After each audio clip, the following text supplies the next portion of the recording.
tremendous opportunity and point of satisfaction to be able to see what so many people like you are doing around the world. And as I said in my remarks last night, you're not alone in this journey that you are engaged in. There are literally hundreds of thousands of people that we connect with, even more that we're working to reach, that are doing the same things that you are. And it's learning from those others that really is part of that message that I bring to audiences around the world. And as Russ said, and I want your ACHE slide, I love that one in terms of the top issues that are facing executives in healthcare, and I agree with you. Take technology off the list because every one of those issues very much is dependent upon technology. And we're going to talk a little bit about one of those, quality, and how technology and data drive improvements in quality. Now, I'm not a physician. I have no medical background, but I do feel that I play a critical role in better quality and better health care, better patient outcomes. And everyone who is in this audience, whether you are a clinician, whether you're an IT professional, a technician, a technologist, or whatever, you too also have that responsibility of taking ownership of the things that IT does in terms of reducing medical errors, improving patient safety, addressing the issues of cost, quality, and access. Apparently you think everybody knows HIMSS. Just in case you don't, just a quick slide or two about who we are. We are a not-for-profit organization focused globally, very much with the vision of better health through IT. We engage over 300,000 people around the world in this, of all different types. As I said, regardless of whether you are a clinician, IT professional, a non-IT healthcare executive, those are people that we very much engage in around the world. How we do this is through many different ways. We work directly with governments in terms of development and monitoring and measuring national health policy. We work with individuals and individual organizations in terms of how they achieve their strategic health objectives as well. And so, why do we do this? That really is the key point, and it's part of the title of my presentation, quality. That really is what we are talking about when we are talking about better health care. There are other aspects as well, such as driving costs down, getting more for the investment that we put into health care. But very much a cornerstone is quality. And we see what is happening in our institutions today on the slide. We know these things are true as much as we may want to believe otherwise. We do know that people are being harmed while we are attempting to treat them and make them better. And so we need to find out, as Russ said, how to absolutely eliminate error. It's not lower the error rate, but eliminate them. So how do we do that? And that's going to be what we're going to be getting into in just a minute. But one more statement I want to make is a statement that's also hard for people to accept. And that statement is, you're really not special. And what I mean by that is you're not unique. You don't really have problems that no one else has. You look at this list, and I can't believe that there's not a one of these that isn't a quality issue that you're addressing. Well, guess what? This list I use in my presentations in the United States, in Australia, in Korea, in Germany. It doesn't matter because we all are dealing with these same issues, which is why, back to the slide Russ used, all of these issues are dependent upon technology because that is going to be the primary way that we're going to address those types of issues. So what I'm going to do To help you get to Russ's 3.0, Transformational Leader, I'm going to share with you some tools that I think will help you on that journey, that will help you professionally as well as help the institutions you work for and absolutely help the patients that you serve. One of the things that we found is that there is an absolute correlation between advanced EMR capabilities and quality. We had a session yesterday where there was a little debate about healthcare IT, and is it a bane or is it a boon? Exactly, what is its value?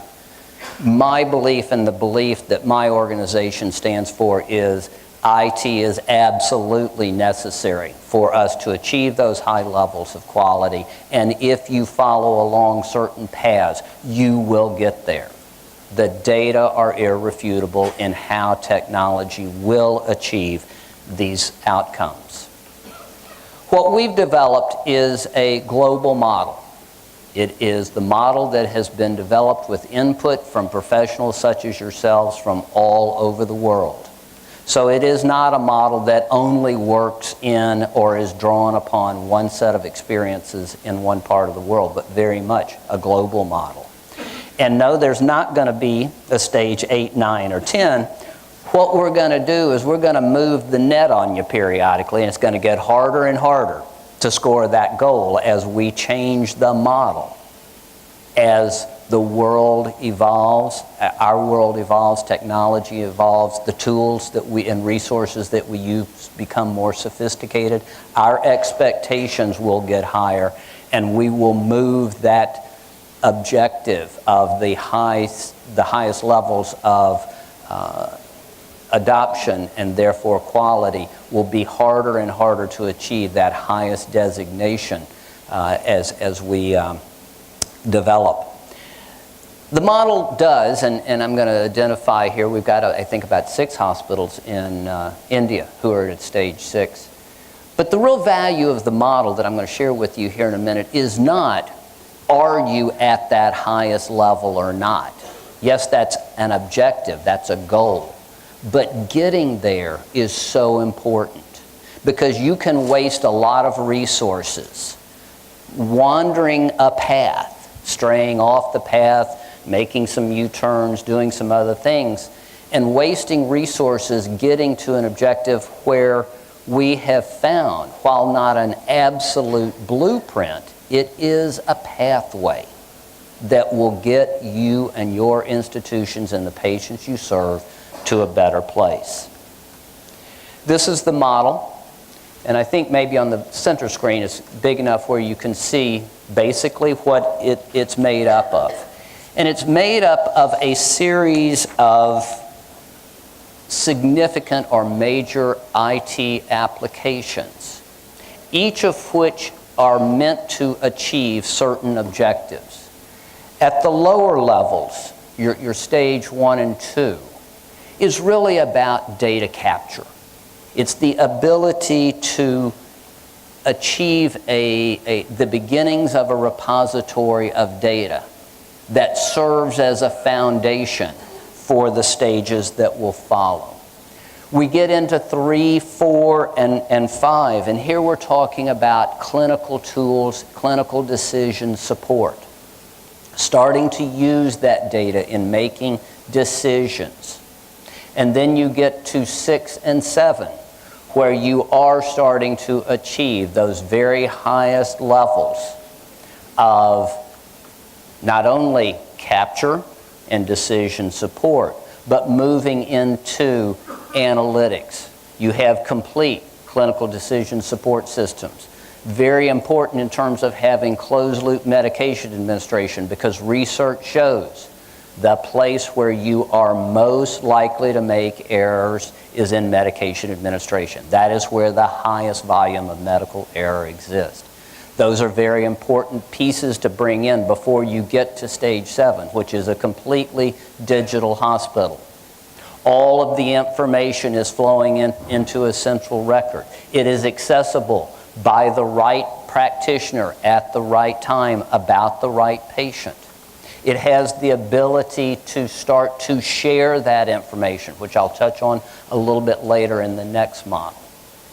As I said earlier, we do have 6 hospitals, 4 at Apollo and 2 at Max, who have reached stage 6.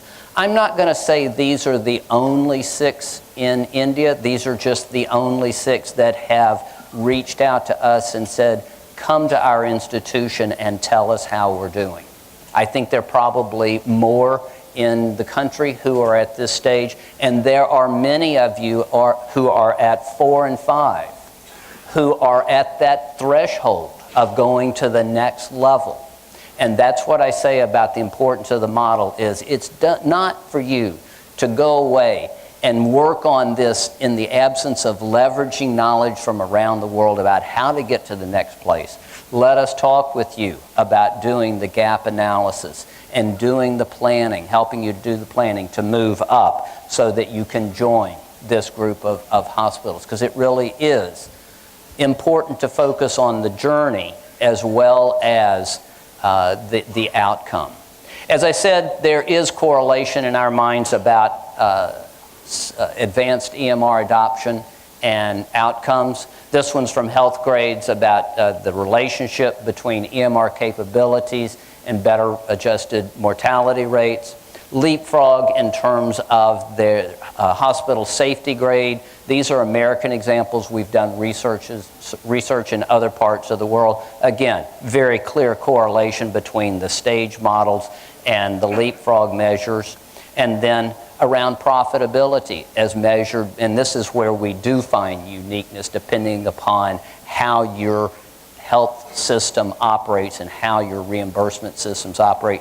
But in the United States, clearly, very strong positive correlation between stage level and profitability, to the point where the bond rating agencies in the United States, the agencies that rate the hospitals for the purposes of borrowing money, now look at those at stage 6 and stage 7 in order to attain the highest level of bond rating. That is a near requirement now. And this is not something, as I said before, that is uniquely done in the United States. It is something that we are engaged in all over the world. And here are some examples of some places where we are working at individual hospital, regional health authorities, or nationally in terms of assessing the capabilities and direction that's going on within hospitals in those countries. So the second part that I want to talk about is how IT drives delivery transformation.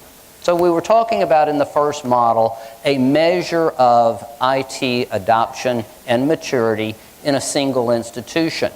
Well, as we all know, care is not delivered in one place. It's delivered over a continuum of care and across a multitude of places. A person doesn't also follow in a straight line of the first place they go is to a general practitioner, and then the next place may be a clinic, and then maybe to a specialist, and then the hospital, and then into post-acute care. They move all around. And so understanding that the continuity of care is extremely important is, I think, the second step that we need to touch on when we're understanding quality. So we've developed a tool for you here as well, very much focused on the continuity of care.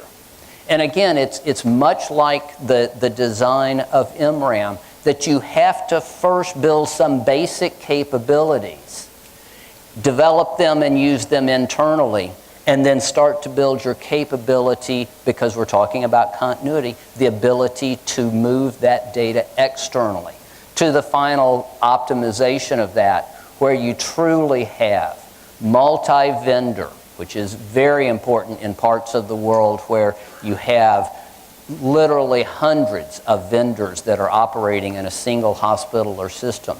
You have multi-vendor, multi-organizational interconnectedness so that the data flow easily and seamlessly from place to place at the right time.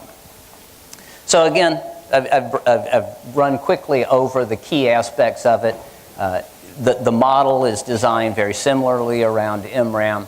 It very much is meant to engage a broad spectrum of players because we are dealing with continuity. So it is best applied in a community setting with agreement among multiple practitioners and practitioner groups so that you can truly measure how well things are occurring between different systems, between different types of care delivery organizations.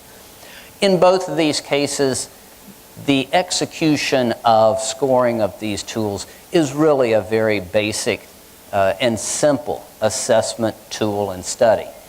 The added value that we do is not just simply produce a score for you, but we provide analysis as well to help you understand what does that mean. What are the barriers you're encountering, whether it's MRAM, continuity of care? What are the barriers you are realizing to get to the next levels?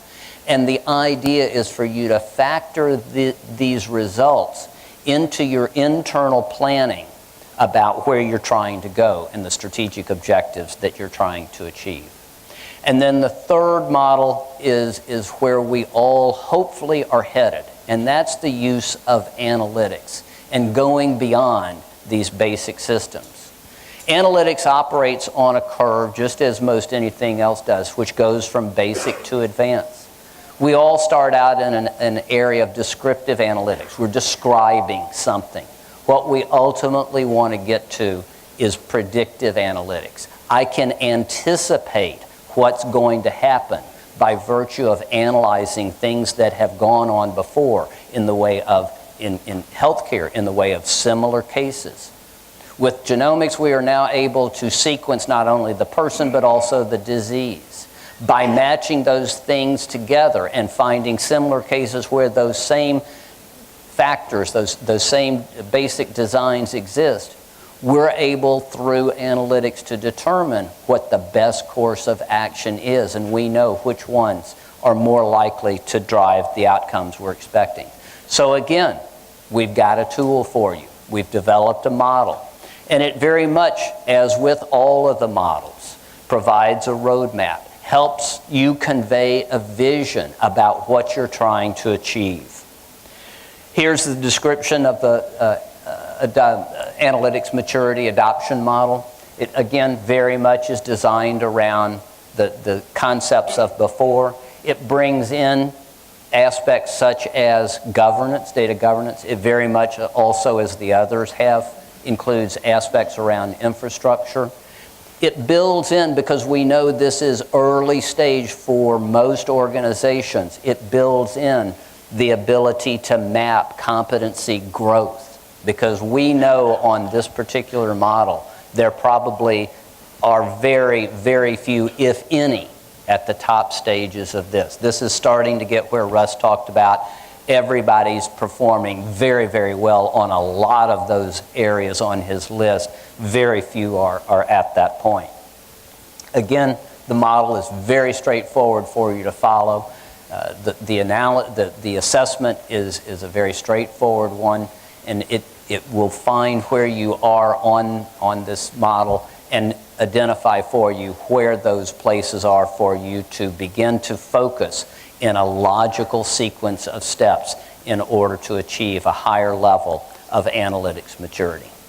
So, in summarizing, these are what we see as, from our perspective, these are not the only building blocks to quality, because you've also got to have clinical competency and so many others. But from where we sit, from where this audience sits, we do see it's very important to have sophisticated IT adoption, continuity of care, and then ultimately that point of utilizing analytics. Thank you very much for your time today.